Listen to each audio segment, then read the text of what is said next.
말씀 누가복음 18장 35절에서 43절입니다.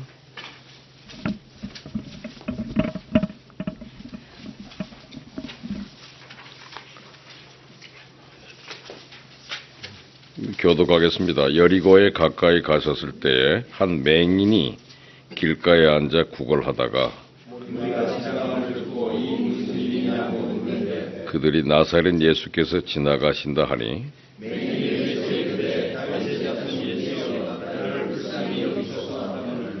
앞서가는 자들이 그를 꾸짖어 잠잠하라 하되 그가 더욱 크게 소리질러 다윗의 자손이여 나를 불쌍히 여기소서 하는지라.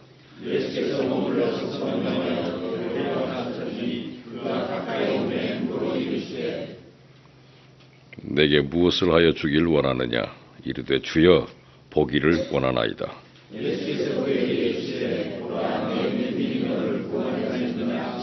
자같이 곧 보게 되어 하나님께 영광을 돌리며 예수를 따르니 백성이 다 이를 보고 하나님을 찬양하니라. 아멘. 오늘 누가의 복음을 우리 2012년 종강 예배 때 말씀을 같이 나누려고 합니다. 복음입니다. 복음. 그래서 우리가 복음서를 읽으면 오늘은 내게 어떤 복음이 들려질까 하는 기대감을 갖습니다. 복음은 하나님의 능력이라고 그러죠. 복음은 모든 믿는 자에게 구원을 주시는 하나님의 능력이라.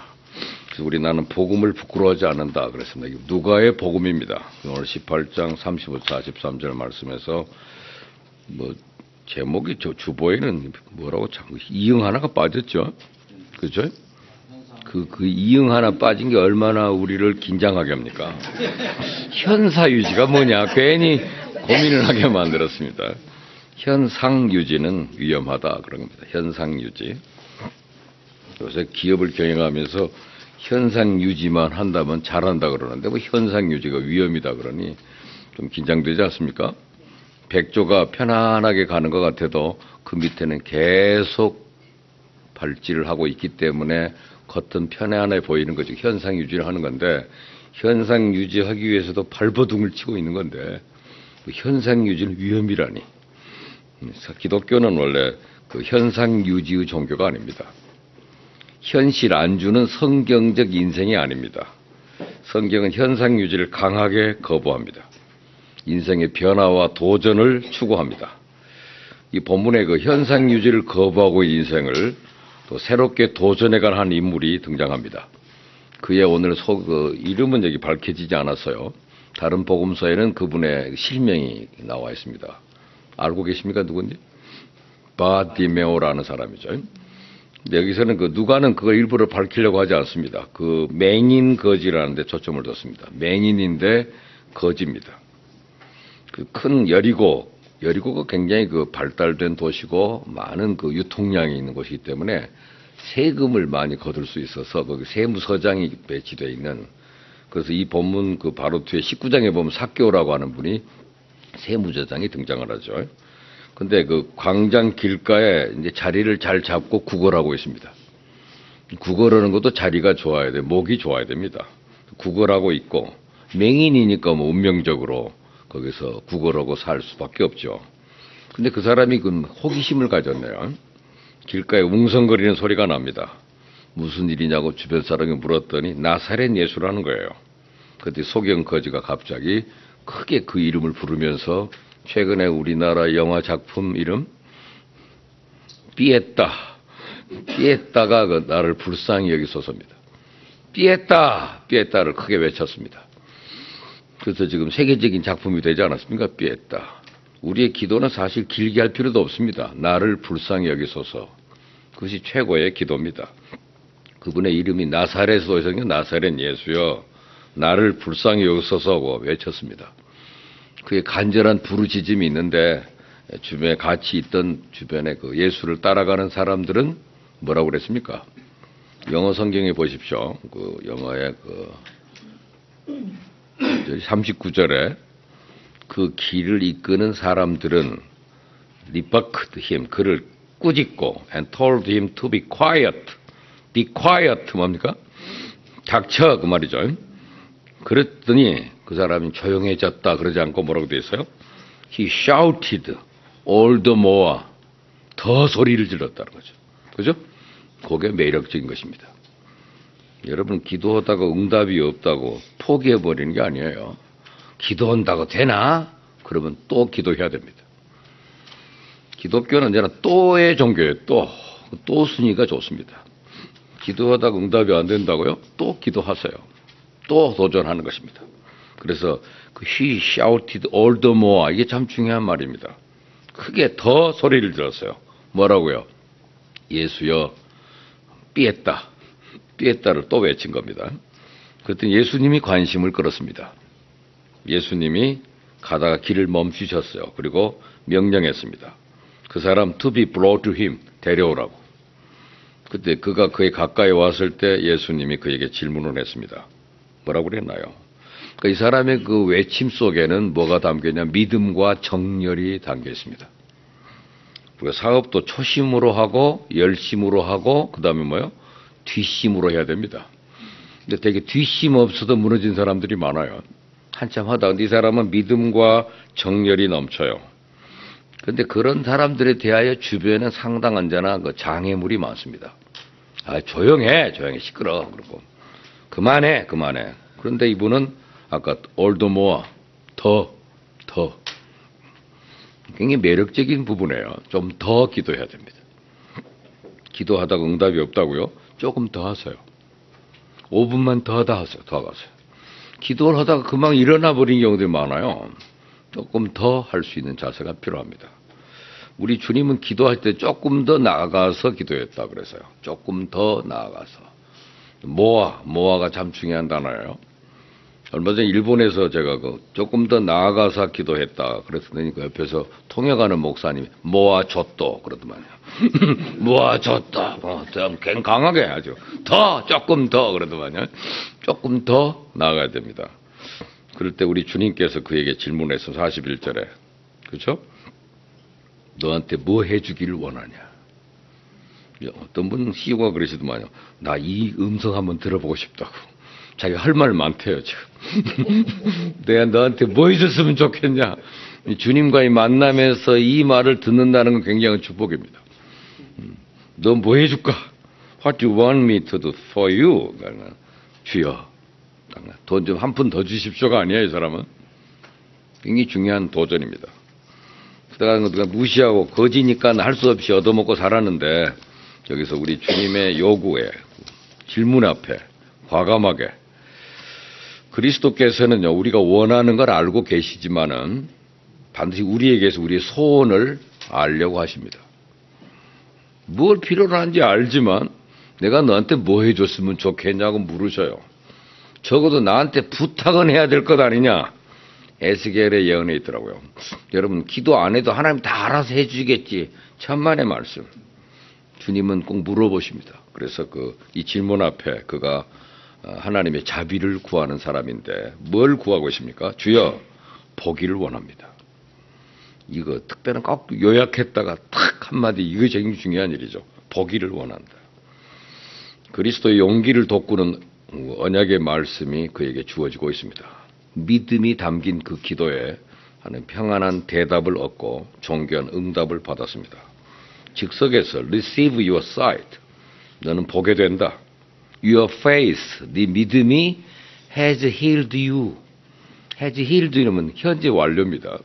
완료 경험 결과 계속 네 가지 용법이 다 적용됩니다. 네 믿음이 너를 계속 치료하고 있었구나. 빌립보서에 보면 하나님께 기도할 때도요. 아무것도 염려하지 말고 do not be anxious about anything. 아무것도 고민하지 말고 but in everything. 모든 일에 by prayer and petition. 기도와 간구로 with thanksgiving. 이 전치사 구만 나열해 놨어요. with thanksgiving 한다. present your request to God. 요새 개콘이 인기 있는 중에 그 중에 당신의 요구사항을 하나님께 보여줘 그랬더라고요. 그 명령이 그렇게 되어 있어요. 네 요구를 하나님 앞에 보여줘. present your request to God 그랬더라고요. 사람들한테 얘기하면 안 됩니다. 그래서 우리 사업 안 돼서 힘들어 죽겠어요. 절대 하지 마세요. 그렇다고 도와주지 않습니다. 부도나 그러면 그 사람하고 거리감을 둡니다. 여러분, 사람에게 정보 제공하면 안 됩니다. 사람한테 물어보면 항상 여호와는 나의 목자시니 이 애매한 대답을 해야 돼요. 그분이 나를 책해주지 나는 부족함이 없어요. 그래야 그 사람이 투자 가치가 있는 사람이지. 없어요. 죽겠다는 소리 자꾸 몇 번 하면요. 회비 밀리지 마세요. 그러니까. 너무 가난해 보이잖아요. 없어 보이면요. 이건 죽어요. 없다 그러면 사단이 역사예요. 언제나 우리는 하나님이 채우십니다. 주께서 채우시니까요. 그 주란 말도 쓰기만 그분이 채운다 그러십시오. 믿는 데가 있거든요. 우린 뒷심으로 사는 사람이에요. 기독교회는. 믿음과 열정으로. 그랬더니 우리 주님께서 has healed you. 너를 계속 치료했구나. 그랬더니 그 사람이 어떻게 됐습니까? 43절 부사 하나가 전체 문장을 기분 좋게 합니다. 즉시 그 자리에서 그가 보게 되고 예수를 따르게 됐다. 그렇죠? 그러면서 동시에 뭐예요? Praising God.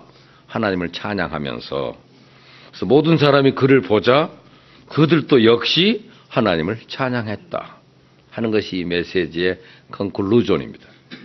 이게 아주 몇 개 기승전결이 잘 되어 있지 않습니까? 결국 모든 사람이 그 사람 때문에 동시에 하나님을 also 그들도 함께 하나님을 찬양하게 됐다 하는 것이 우리에게 오늘 복음으로 다가왔습니다. 맹인 거지가 이 성경을 통해서 오늘은 무엇이 우리를 맹인 되게 하는가? 누가 진정한 맹인인가? 이 사람은 육체는 맹인이었지만 마음은 어때요? 이분한테 부르짖으면 나을 수 있다고 하는 안목이 있었다는 사실입니다. 요즘 안목 같은 드라마들이 많이 나옵니다. 안목이 낮아, 안목이 없어 그래요. 이 사람은 마음의 안목이 있는 사람이에요. 저분께 부르짖으면 내가 나을 수 있다는 믿음을 가졌으니까 마음의 장애가 아닙니다.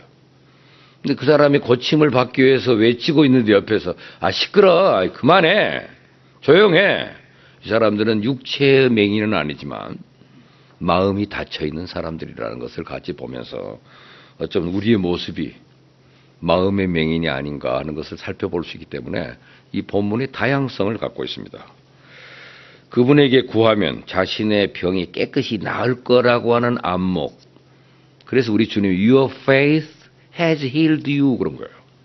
네 믿음이 너를 계속해서 고치고 있었구나. 그런 믿음의 안목이 필요합니다. 구걸하던 맹인은 육체의 장애가 있었지만 마음에는 평화와 기쁨 그리고 눈을 뜰 수 있다는 믿음과 소망을 가지고 있습니다. 반면에 그를 꾸짖는 자들은 마음의 장애를 가지고 있고 은총을 베푸시는 주님을 모릅니다. 그리고 오늘 본문의 맨 처음 시작이 여리고로 가까이 접근했을 때란 표현이 나와 있죠. Approached Jericho. 여러분, 왜 갑자기 여리고가 뜬금없이 나오냐면 여리고 바로 다음이 예루살렘이에요. 그러니까 이게 과천쯤 된 겁니다. 분당쯤 되는 겁니다. 바로 서울 옆에예요. 그러니까 이제는 예수님이 이제 왕권을 잡을 때가 가까이 왔다고 생각하고 있지만 우리 예수님은 거기 십자가에 못 박혀야 되잖아요. 그 십자가로 가는 길목이기 때문에 항상 이 부분을 우리가 그 유명한 비아 돌로로사라고 그래요. 십자가로 가는 길목에서 우리 주님의 최고의 능력이 나타날 때 그때인데 그 찬스를 놓치지 않은 겁니다. 그때 우리 주님 가시면 다시 안 와요. 그 맹인 거지가 이 찬스를 잘 이용한 거예요. 이때 기도해야 됩니다. 여러분, 기도할 때도 있어요. 그 때를 놓치면 안 됩니다. 기업가의 가장 중요한 것은 타이밍을 볼 줄 알아야 되는 거죠. 오늘 맹인 거지가 정확한 타이밍에 피에타를 외쳤다는 사실이죠. 우리 크리스찬은 항상 불쌍히 여김을 받아야 돼요. 우리 기도는 항상 불쌍히 여겨 주십시오. 저는 좀 불쌍히 여겨주지 않는 것 같아요. 저는 가끔 우리 어느 교회 한번 제가 시골에 있는 교회 부흥회를 갔었는데 부흥회 가니까 그 교회 한 90년 된 교회더라고요. 부흥회 끝나고 난 다음에 새 예산을 짜다가 무슨 예산상에 문제가 생겨서 목사님 그 교회를 떠나게 됐어요. 제가 부흥회 갔다 온 다음에 목사님이 교회를 옮기게 됐으니 좀 민망하잖아요. 근데 서울에 있는 대형교회 담임 목사가 됐더라고요. 거기서 모셔가 버렸어요. 응? 그래서 그 교회에서 이제 자기가 새로운 임지에 부임하게 되니까 저를 가서 헌신 예배를 인도해달라고 해서 한번 갔습니다. 갔더니 당회장실이 저희 교회만 하더라고요. 어이씨, 속으로 말이죠. 굉장히 좀 그렇더라고요. 그래서 내가, 누구는 말이야. 어떻게 뭔 복에 여기 왔냐 그랬더니 그 목사님이 하나님이 저를 불쌍히 여기셨나 봐요 그러더라고요. 더 이상 할 말 없음. 하나님이 자기를 불쌍히 여기셨다는데 뭐라고 말합니까? 우리가 하나님 앞에 제가 불쌍히 여겨달란 말 안 했던가 봐요. 저도 피했다가 필요한데 오늘 우리 인생에 항상 우리에게 질병이 있다면 첫째는 절망이라고 하는 질병입니다. 현대인들에게 이름 붙이기 어려운 질병, 불안과 긴장을 느끼게 하는 노이로제, 의학적으로는 진단이 불가능한 고독과 절망. 철학자 위에 아는 키엘케골이 뭐라고 그랬습니까? 절망은 죽음에 이르는 병이다 그랬습니다. 절망은 어떤 노력에 대해서 작은 결과도 얻어내지 못할 때 느끼는 감정입니다. 오늘 맹인, 절망할 이유가 충분합니다. 자신의 상황과 조건이 어렵습니다. 그런데 주변에 있는 사람들은 그를 이해하거나 돕지 않습니다. 얼마나 답답하면 저렇게 외칠 텐데 시끄러, 조용해. 구걸하던 맹인 거지는 눈으로는 볼 수 없지만 귀로는 들을 수가 있었어요. 되게 청각이 발달하잖아요, 그분들은. 그의 눈은 절망될지 몰라도 귀는 소망이 있습니다. 하나를 잃어버리면 모든 것을 포기하는 것이 아니라 남아있는 것 하나로 부족한 것을 회복하려는 의지와 소망이 있습니다. 그래서 이것으로 절망을 극복합니다. 여러분 시각 장애인이 에베레스트 한 정보관 얘기 들으셨죠? 이 사람 이름이 에릭 바이헨마이어입니다. 8,850m 에베레스트 등정에 성공했습니다. 다른 사람의 도움으로 그냥 들어서 어보다까지 얹어준다 그랬는데 거지하라고 끝까지 앞에 있는 셀파의 배낭 뒤에 매달려 있는 종소리 들으면서 올라가는 거예요. 그걸로 감각 잡으면서. 이 사람이 어린 시절에 망막염을 알아가지고 눈을 잃었는데 16살 때부터 아버지와 같이 등산 다니기 시작하고 킬리만자로를 정복하고 그 다음에 이분이 세계 최초의 에베레스트 등정에 성공을 합니다. 이 사람도 뭔가를 어때요? 눈뜬 우리보다 더 놀라운 것은 그는 현상 유지를 벗어나려고 했다는 사실이 매력입니다. 그래서 오늘 우리에게 찾아오는 절망이라고 하는 병. 갑자기 절망하면요 우울증에 빠지더라고요. 절망. 그러나 오늘 이 소경은 그것을 극복했어요. 청각이라도 발달돼서 그것으로 주님이 오신다는 걸 듣고 매달림으로써 그는 절망을 극복했다. 또 한 가지는 맹인 거지의 특징은 뭡니까? inferiority. 열등감이 있잖아요. 열등감. 이런 열등감은 치유가 필요합니다. 여러분 아시다시피 1988년 이후에 태어난 아이들이 지금 우리 한국의 이름을 빛냅니다. 그들에게 특징이 뭐냐면 열등감이 없어요. 한국인이라고 하는 열등감이 없습니다. 김연아가 어디 보세요. 얼굴에 열등감이 전혀 없습니다. 전 세계 어디 내놔도 그 사람들에게 눌리는 감정이 없어요. 우리 한국인은 자생적, 유전자적으로라도 조센징, 그 말하면 긴장을 하고, 조선놈, 우린 조선이라는 사회에서 안 살아봤지만 조선이란 말만 들어도 눌리는, 그런 무언가 눌려있는 열등감이 많아요.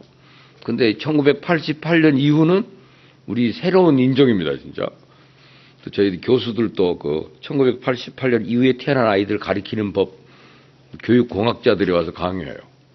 그들은 가리켜러 들지 마라. 당신보다 많이 알고 있다. 그러더라고요. 걔들은 강의 시간에도 지들이 네이버 검색창에서 물어보면 다 답이 나온대. 뭘 그걸 설명하려고 그러냐는 거죠. 그들이 스스로 배우게 하라 그러더라고요. 방향만 이렇게 제시해주고 본인이 조사해서 발표하게 하면요. 교수보다 더 잘 가르친대. 그거 듣고서 판단해 주는 거예요. 제가 어느 교회들을 몇 군데 연구해 오라 그랬더니 현장 파견을 해줬어요. 자기들끼리 조를 짜가 가서 연구하고 담임 목사까지 만나서 인터뷰까지 하고 그 안에 구조까지 다 연구해가지고 CD를 만들어 갖고 왔더라고요. 프로젝트도 만들고 PPT까지 제공 다 할 줄 압니다. 애들이 요새. 자기들이 다 브리핑은 훨씬 나아요. 그래서 나중에 이게 너무 신선하지 않습니까? 그래서 내가 그건 교회가 아니라 변태다. 잘못 조사했어. 이건 문제다. 이건 교회가 아니다. 그랬더니 그때 이제 걔들이 깨닫는 거예요. 그러니까 우리들은 그들이 하는 일을 이게 다 하게 하고 평가해주고 지도해주는 것이 이 1988년 이후에 태어난 아이들을 지도하는 방법이래요. 그러니까 요새는 몇 살이야 물어봐야죠. 88년 이후? 그러면 애들은요, 자신감이 있어요. 절대 국제 무대 내가도 눌리질 않습니다. 그래서 얘네들이 올림픽에서 그 새로운 종목에 다 이겨나가는 것입니다. 거짓말 펜싱에서 이길 줄 누가 알았습니까? 거기 기계체조에서 누가 이겨냅니까? 이제는 한국인데 열등감을 극복했다는 거죠. 한국인이라는. 이 맹인 거지가 부끄러움 때문에 소극적이거나 그러지 않고 여러분 알다시피 가나안에 들어가기 전에 이스라엘 백성들이 열등감 때문에 망했다는 거 기억하시죠? 한번 갔다 시장 조사하고 나더니 우리는 메뚜기던데요. 메뚜기 컴플렉스에 빠지니까 우리 주님은 그 말 듣고 그대로 다른 사람들은 다 죽였습니다. 가보더니 그건 우리 밥이던데요. 여호수아가 영어로 뭡니까? 조슈아가 아니에요. 짜샤지. 야, 짜샤 그러잖아요. 짜샤. 근데 짜샤와 갈렙만 그거 우리 밥이던데요. 한미 무역 통상 때문에 미국을 다녀온 우리나라 대표가 야, 미국 시장이 넓다. 우리나라가 100년은 뜯어먹어도 되겠다. 그런 사람들은 성공했어요. 근데 가더니 우리는 진다. 미국은 게임이 안 된다. 그럼 다 망합니다. 어떤 CEO는 가갖고 야, 시장이 넓으니 뭐 팔아먹을까? 그래서 가만히 보니까 파리채가 없어도 파리채 팔았답니다. 2만 5천 개의 슈퍼에다가 팔았어. 그래가지고 했더니 파리채 때문에 대박 터졌습니다. 그들은 파리채가 없거든요, 요새는. 파리채 없어진 지 오래잖아요. 그래도 모기는 돌아다니고 파리도 아니니까 파리채 싸게 판다 이거야. 갖고 모든 시장에다 팔았더니 그 사람은 대박이에요. 그 사람은 이건 시장이 넓으니까 이거는 우리가 여러 인종도 있겠다. 그들 속에서 하면 되겠다는 생각을 가진 사람들은 가서 승리합니다. 근데 우리들은 되게 그걸 못해요. 두려워하고. 근데 오늘 맹인 거지가 그 열등감과 수치를 벗고 오히려 삐했다 더 외치면서 이겼습니다. 세 번째는 우리에게 환경이라고 하는 것이 항상 우리를 병들게 할 때가 있습니다. 환경 때문에. 사실 주변 환경에 좌우되는 경우가 많잖아요. 무관심과 또 외면으로 의지가 꺾일 때가 많습니다. 환경의 제약, 맹인 거지라는 신분이, 그 스테이터스가 사회적인 환경이 그로 하여금 주눅들게 만들지만 그러나 우리 주님을 딱 만났을 때 What do you want to do for you? 너한테 뭐 해줄까? 이제 Lord, I want to see. 나는 보기를 원합니다. 환경을 극복하는 자에게 소원을 물어보시는 주님. 환경 때문에 낙심하고 원망하고 포기하는 사람이 아니라 나쁜 환경을 주님의 관심을 끌 수 있는 계기로 삼았다는 것. 이것이 그가 극복한 기회입니다. 이 고침받은 거지 때문에 그가 하나님께 영광을 돌렸고 그가 예수를 따르게 되니까 다른 사람들도 덩달아 하나님을 찬양하게 됐다 하는 사실이 희한한 얘기 아닙니까? 그래서 오늘은 이 메시지 속에서 세 가지 메시지를 나누려고 합니다. 명령이죠. 첫째는 현상 유지를 강하게 거부하라. 요 정도면 먹고 살지 뭐. 우리 두 사람 살면 요 정도면 됐지 뭐. 이러고 싶을 때가 많잖아요. 현상 유지를 강하게 거부하는 겁니다. 우리나라 축구도 현상 유지해서는 안 됩니다. 앞으로가 문제잖아요. 아니란 태도의 현상 유지를 강하게 거부하라. 우리가 중단 없는 전진이란 말이 70년대 슬로건이었습니다. 그죠? 대망의 80년대가 오면 정말 그분의 말대로 80년대가 왔습니다. 그 다음에 88 올림픽이 지납니다. 그러면서 우리나라는 급기야 글로벌라이제이션이 됩니다. 이제 좀 세계를 향하여 크게 된 겁니다. IMF도 우리나라 갖고 있는 빨리 DNA로 극복했습니다. 고난을 빨리 이기는 민족. 그 속도가 빠르잖아요. 기지 유전적으로도 빨라서 굉장히 극복을 잘합니다. 어떻든 우리가 현상 유지를 거부했기에 되지 5,000일의 가난과 비운의 역사 속에 살아온 사람들입니다. 보릿고개, 농사짓고 겨울에는 내 도박이나 하다가 춘궁기 없으면 그때는 굶어가면서 꾸어다 먹고 또 1년 농사도 갚고 나면 없고 그것이 5,000년 동안 이 민족이 가난과 비운 속에 살아오던 습관적인 테두리를 이겨나갔습니다. 그래서 우리를 변화시킨 3세 얘기 다 아시잖아요. 3세, 1번 새마을운동, 2번 새벽기도, 세 번째 이 조참 모임, 새벽 조참 모임, 이것이 한국의 근대화의 3세잖아요. 근데 새마을 운동이 원래는 파키스탄에서 먼저 시작됐답니다. 파키스탄에서 실시했는데 거기서 실패한 이유가 운명적으로 농촌 사회에 농노 제도가 있대요. 농노가 있으면 이 공동체 형성이 안 된답니다. 노예가 있는데 우리가 같이 맞먹을 수 있겠냐? 이게 안 되는데 우리나라는 일제 30년 덕에 우리나라의 토지 농노 제도가 무너진 거예요.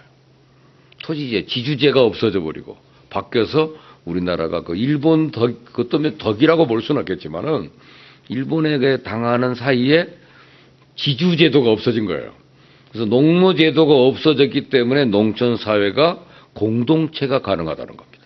그래서 70년대 새마을운동이 한국에서 먹힌 거예요. 그건 인성의 혁명입니다. 사람들이 다 공동체가 되는 거니까. 새벽 기도는 뭐가 있습니까? 영성입니다. 그런 새벽 조참 모임은 뭐예요? 지성입니다. 그러니까 다른 나라에서 새마을 운동을 수입해 가도 실패하는 이유가 뭐예요? 새벽 기도가 없잖아요, 거기는. 또 한 가지, 지성적인 이런 뭐 조참 모임이 없잖아요. 이 아침에 조참 모임이 우리나라는 1952년부터 생긴 건데요. 이 전쟁 이후에 바로 우리가 생겨진 모임인데 이 CEO들의 이런 모임은 밤에 질펀한 밤 문화를 극복한 거예요. 밤에 술 먹고 늘어진 사람들은 못 옵니다, 이거.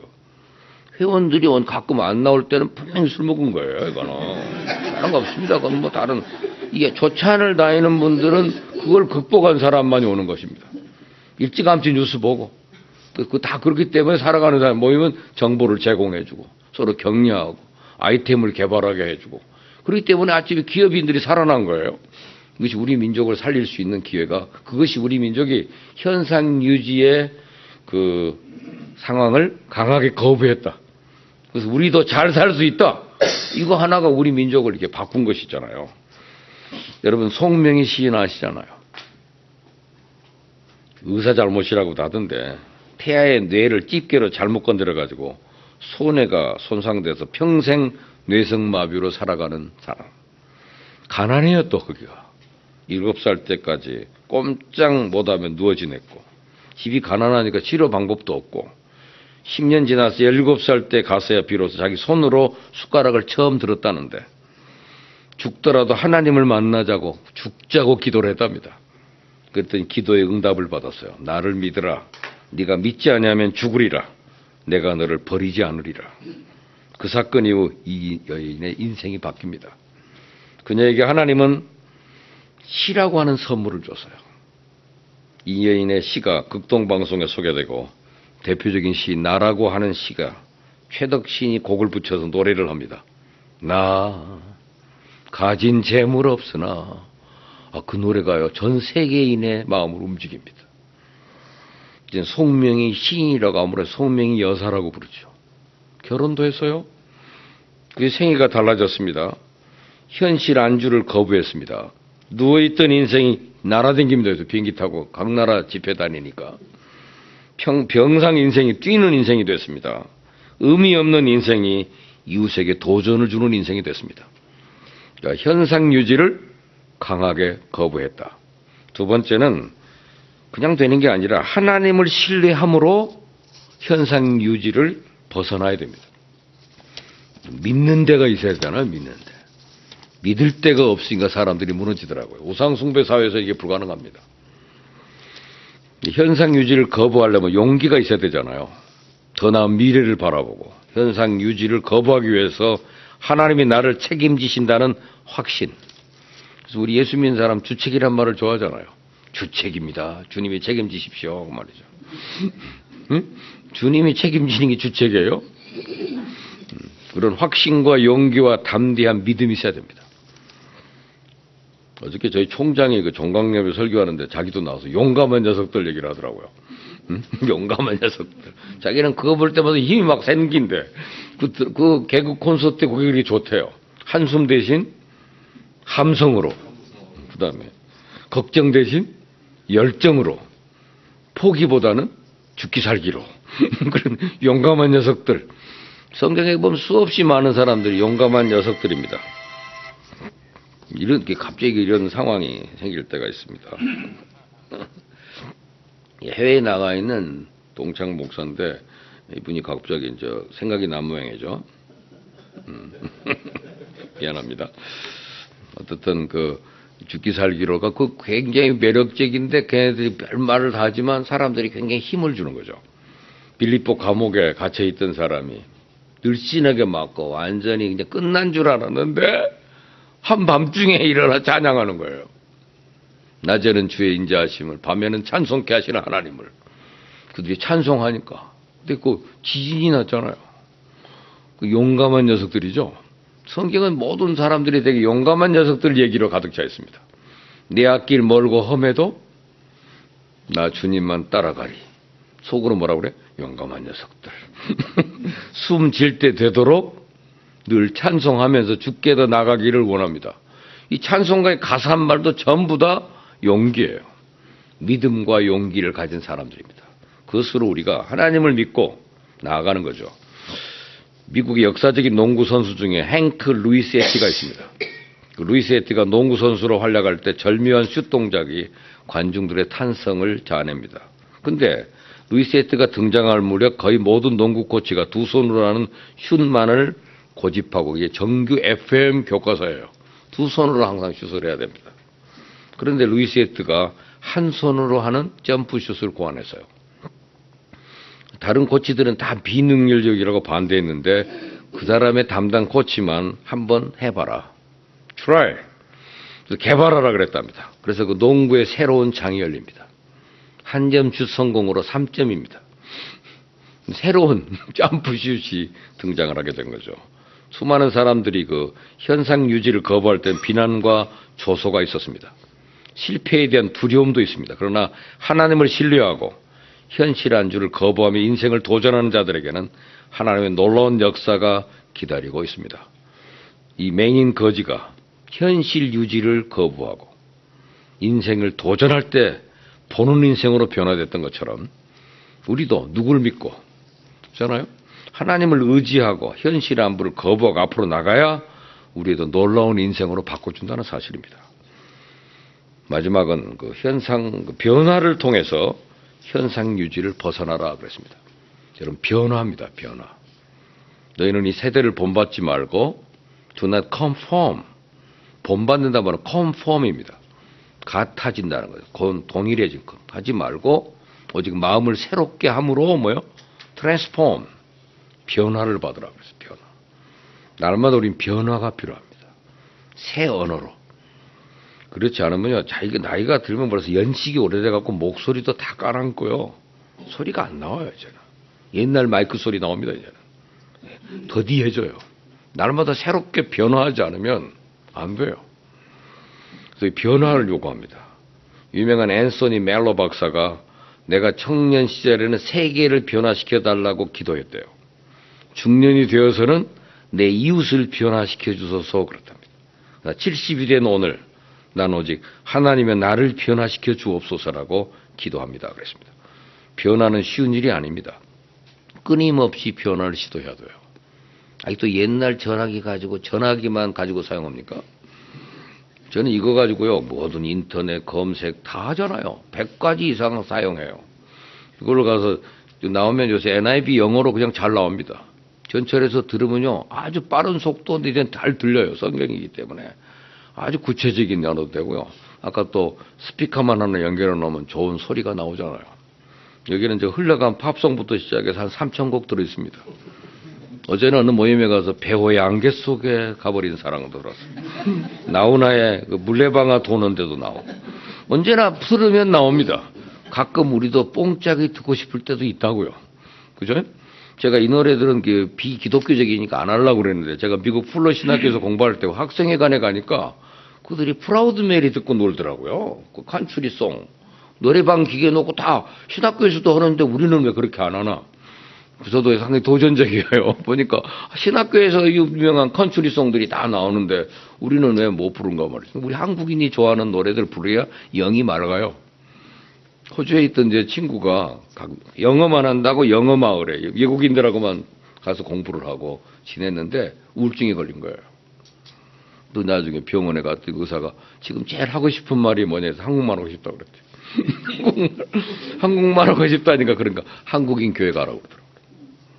한국인 교회가 한국말로 말을 들어야 의뢰가 된다는 거예요. 아무리 영어 설교를 들으면 영어로 해석만 하다 보면 그 자기에게 오는 감이 없는 거죠. 그러니까요. 우리가 그 옛날 험악한 세상이지만 타양살이 몇 해만가 그런 노래 있잖아요. 부평초. 그 노래 듣다가 이천성 목사가 예수 믿었다고 그러더라고요.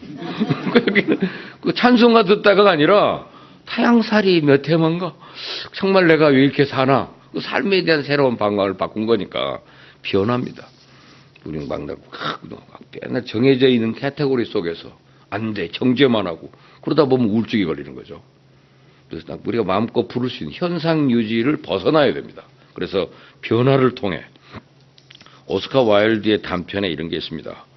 예수께서 많은 사람의 병을 고치고 은혜를 베푸셨는데 하루는 그들이 어떻게 사는가 보고자 몸소 방문했다. 그런 예화를 아마 들어본 적이 있을 겁니다, 여러분. 그 어떤 곳에 가니까 말도 못하며 축 늘어진 주정뱅이가 있어요. 예수님이 자네는 어떻게 해서 이렇게 주정뱅이가 됐나 그랬더니 자기가 원래 절름발에다 거지였대요. 그때는 손만 내밀면 얻어먹을 수 있었다는 거죠. 그런데 예수를 만나 두 발 고침받고 나니까 아무도 안 도와줍니다. 스스로 벌어먹고 사니까 너무 힘들어서 술 먹게 되고 주정뱅이가 됐다는 겁니다. 새로운 은혜를 입었으면요, 새로운 변화를 날마다 해야 됩니다. 날마다 거기에 맞는 업데이트하고 자꾸 변화를 시도해야 됩니다. 지금 SNS 시대로 전환이 되지 않습니까? 트위터로도 말하고 페이스북으로도 말하고 다양한 기종으로 우리 의견을 표현하는 시대입니다. 이제 변화의 시대예요. 근데 변화하지 않고 우리 옛날 것만 가지고 그거 가지고 위약금 때문에 뭐. 이제는 캠코더 그런 걸 안 쓰고 이게 혼자 영화 촬영도 하고 다 하잖아요. 2시간 반 이상짜리 영화가 촬영이 됩니다. 다 되는 세상에 놓고 이걸 놓고 이거 앉아서 나는 그거 전화기만 내가 다 뭐 필요한가? 전화만 받으면 그만이지.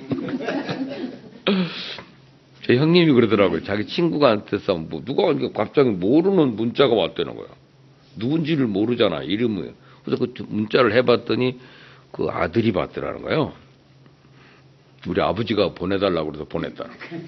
또 아버지가 친구인데 이 친구들은 이걸 할지 모르는 거예요. 그래서 애들 시켜놓는데 이름을 안 써서 보내니 누가 알아? 그러니까 자네 이거 할지 모르나? 난 못해 그거? 지금도 그거 할지 모른다는 거야. 할지 모르면 죽으세요 그러잖아요. 그래서 배우세요. 옆에 애들한테 배우면 다 합니다. 문자도 하고 사랑의 표시도 하고 이제는 말로 해도 다 갑니다. 음성 메시지로도 날아가요. 근데 뭐 그것도 다 변화예요. 배우면 다 할 수 있는 일을 평생 안 하니까. 이게 뭐냐면 변화를 통해서 현상 유지를 벗어나는 것입니다. 인생의 현상 유지는 낙오자입니다. 믿음의 현상 유지는 타락입니다. 거지 인생이 인류의 소망 대신 나사렛 예수라는 그 말을 듣는 순간에 보는 인생이 된 것처럼 여러분의 인생도 인생의 주인이신 하나님과 함께 놀라운 인생이 되어지기를 바랍니다. 네. 여러분 현상 유지를 박차고 일어나서 더 나은 인생을 창조하려고 할 때 아까 보니까 장애물도 있더라고요. 그렇죠? 그때 절대 무너지지 마시고 아까 어떻게 했다고 그랬죠? Shouted all the more. 매력 있는 파트는 underline. 그렇잖아요? He shouted all the more. 더 소리 질렀어요. 뭐라고 외쳤죠? 삐했다. 어제 기도문이 아주 라틴어로 나와가지고 괜찮습니다. 나를 불쌍히 여기소서. 그러니까 여러분 그 하나님은 현상 유지를 박차고 더 나은 인생을 살기 원하는 자들을 도와주시고 기회를 주십니다. 모두 여기도 그 기회를 가진 분도 계시잖아요. 우리 견주교 사장님, 사모님 벌써 박사학위를 받고 교수하시고 바빠요, 바빠 요새. 그래서 권재규 사장님 혼자서 식사하느라고 바쁘겠지만 부인에게 공부시키면 그걸 각오해야 됩니다. 빨리 융통성 있게. 저 사람이 그런 활동할 때 자기가 밥도 해먹고 알아서 해야지 그걸 옛날같이 고집하고 해서 자기도 얼렁얼렁 융통성 있는 플렉서블한 사람으로 바뀌어야 굶지 않고 삽니다. 저는 새로운 저희가 63지에 보니까 46년생인데 그분도 문고리 만드는 분이에요. 문고리. 문 이렇게 제작하고 디자인해서 그거 하나 겨우 만드는 분인데 그분이 내가 이렇게 계속 살면 뭐하나 대학원을 가야 되겠다 가지고 그 자기 딸들하고 이렇게 모여가지고 회의를 했더니 아버지 공부하실 수 있겠어요? 명지대학교 가셨어요? 대학원? 대학원에 갔는데 가서 교수가 강의할 때마다 입을 따라서 얘기했대. 같이 발음하고 녹음해놓고. 그때 그대로 가서 갔다 온 걸 적었대요. 그러고 난 다음에 했더니 대학원을 수석 졸업했어요. 제대로 다 하니까 그대로 순종하니까. 리포트 내랄 때 내고 나오니까 A급 받았죠. 그래서 석사인데 이걸 끝내냐? 박사까지 하자. 또 나이가 많은 사람이라 봐줘서 그랬나? 그걸 도전하기 위해서 또 공부한 거예요. 문학사학 받았어요. 문학박사. 그래가지고 6일준을 연구해가지고 이제 한가의 그 대표적인 인물을 연구해서 박사학위를 받아서 역사 전공 박사 문학박사죠. 그러고 난 다음에 그 교회에서 무슨 대표단 오시다 보니 북한에 갔었어요. 북한에 가가지고 주기철 목사를 아냐고 자꾸 물어보니까 그 아는 사람이 없더래요. 조선 그리스도 연맹 위원장하고 만났다가 한번 말을 했더니 제일 처음엔 거부를 하더니 나중에 손을 꽉 붙잡고 여기 온 사람 중에 그 조국을 사랑하고 진짜 믿는 사람을 찾는 사람이 없다. 거기 주기철 목사를 평양에서는 싫어한다는 거예요. 자기네들이 편이 아니었기 때문에 거부했지만 그래도 이렇게 따지는 사람이 있다면 한번 우리 같이 한번 공동으로 해보자. 가지고 그분이 만날 수 있는 기회를 갖게 돼서 한국에 있는 자기 교회와 자매교회를 맺고 서로 대화하니까 통일원에서는 역사상 갔다 온 사람 중에 이런 건수를 잡아온 사람이 없다는 거예요. 통일부가 지원하고 그래서 그 일이 성사됐잖아요. 그래서 우리 한국인데 정부가 바뀌면서 그게 중단됐습니다. 이러던 이분이 신동북아 연구소인가를 만들어가지고 이 발표 통일 문제 논의를 독일 형식하고 우리 한국하고는 어떻게 다를까를 연구하다가 이제 우리나라 심포지움을 만들었는데요. 지금 5회차 나갑니다. 꽉 차요, 자리가. 그러니까 이 와보면 이 세미나에 보면 가보셨지만 사람 동원이라는 게 굉장히 어렵거든요. 학회 세미나에서. 풀이야, 풀, 좌석이. 또 박동선 씨가 전적으로 또 후원하고 옛날에 또 김동길 박사가 꼭 와서 주제 강연도 해주고 뭐 참여하다 보니까 굉장히 인기 있는 프로가 돼서요. 그래서 지금 서울신학대학에서 강의하고 명지대학교에서 연구교수로 초빙이 돼가지고 국학연구소장이 돼서요. 문고리 장사가 갑자기 지금 교수님. 그 연세가 65세 넘은 강의는 그만둬야 되는데 강의를 잘하는 분만 70까지 하게 되어 있습니다. 지금 강의하는데 서울신학대학에서 지금 강의를 하는데 처음 강의 딱 하면 17명 왔더래요. 두 번째 날 수강신청 바꾸더니 60명이 왔다는 거예요. 이제는 아주 명예교수, 유명한 강사로 소개돼가지고 지금 요새 각 육사를 안 나와요. 또 강의 일정 때문에 못 나온대나 뭐 그래 바빠졌어요. 얼마 전엔 그 대한민국 광업공사 그 사장으로 내정이 됐다고 서로 이력 썼는데 2임까지 올라갔다 마지막에 안 됐어요. 이분이 쓰임 받는 쪽이 달라지기 시작하는 거예요. 인생이 달라요. 여러분 현상 유지를 제목이 뭐예요? 현상 유지는 위험하다 그랬습니다. 여러분 현상 유지만을 목표로 사지 마시고 2012년 이제 나 나이도 늙었는데 그냥 살다 죽지 뭐 그 말하는 순간 타락입니다. 그러니까 현상 유지는 타락이에요. 우리는 변화 도전하는 인생입니다. 그래서 95살 때도 일한다고 그러잖아요. 저희 그 가족 한 분도 맨날 이렇게 나이가 많은 사람 이제 끝나야 되나는 두려움 속에 살았대요. 그러다가 한 95세 인생이 요즘 의학 공부를 시작했다는 얘기를 듣고 충격을 받아가지고 자기 70의 책을 써서 저수를 해가지고 출판 기념회를 했어요. 이제는 도전하자, 변화하자. 이것이 그의 삶 속에 쓰여서 할 일이 많다는 거예요. 그걸 공부했던 걸 다 모아가지고 정리해서 책으로 출판해야 되겠다. 이런 그 각오로 계속 노력하는 것입니다. 여러분 오늘 본문의 말씀대로 현상 유지는 기독교 정신이 아닙니다. 오늘 이 복음서는 갑자기 맹인 거지가 눈 떴다는 얘기로 끝나는 얘기가 아닙니다. 우리 모두에게 주는 하나의 희망의 메시지. 현상 유지하지 말고 변화, 도전에 참여해서 정말 더 나은 인생, 여러분을 통해서 다른 사람도 하나님을 찬양하게 하는 놀라운 일이 있기를 희망합니다. 아멘. 기도하겠습니다. 살아계신 하나님, 저희들이 2012년을 살아왔습니다. 이제 우리도 이렇게 살다가 이렇게 끝나는 자들이 아니라 2013년에는 더욱 나은 자로, 새로운 사람으로, 또 변화된 몸으로 우리가 도전하기를 원합니다. 우리와 함께하여 주시옵소서. 예수님 이름으로 기도합니다. 아멘. 이제는 우리 주 예수 그리스도의 은혜와 하나님 아버지의 변함없는 사랑과 성령의 감화하시며 감동하는 역사가 이 자리에 모인 주의 백성들 머리 위에, 저들의 가정과 저들의 삶 위에, 그리고 우리 장소를 제공해 주는 형집가 위에, 그리고 우리 모두에게 이제로부터 영원토록 함께 계실지어다. 아멘.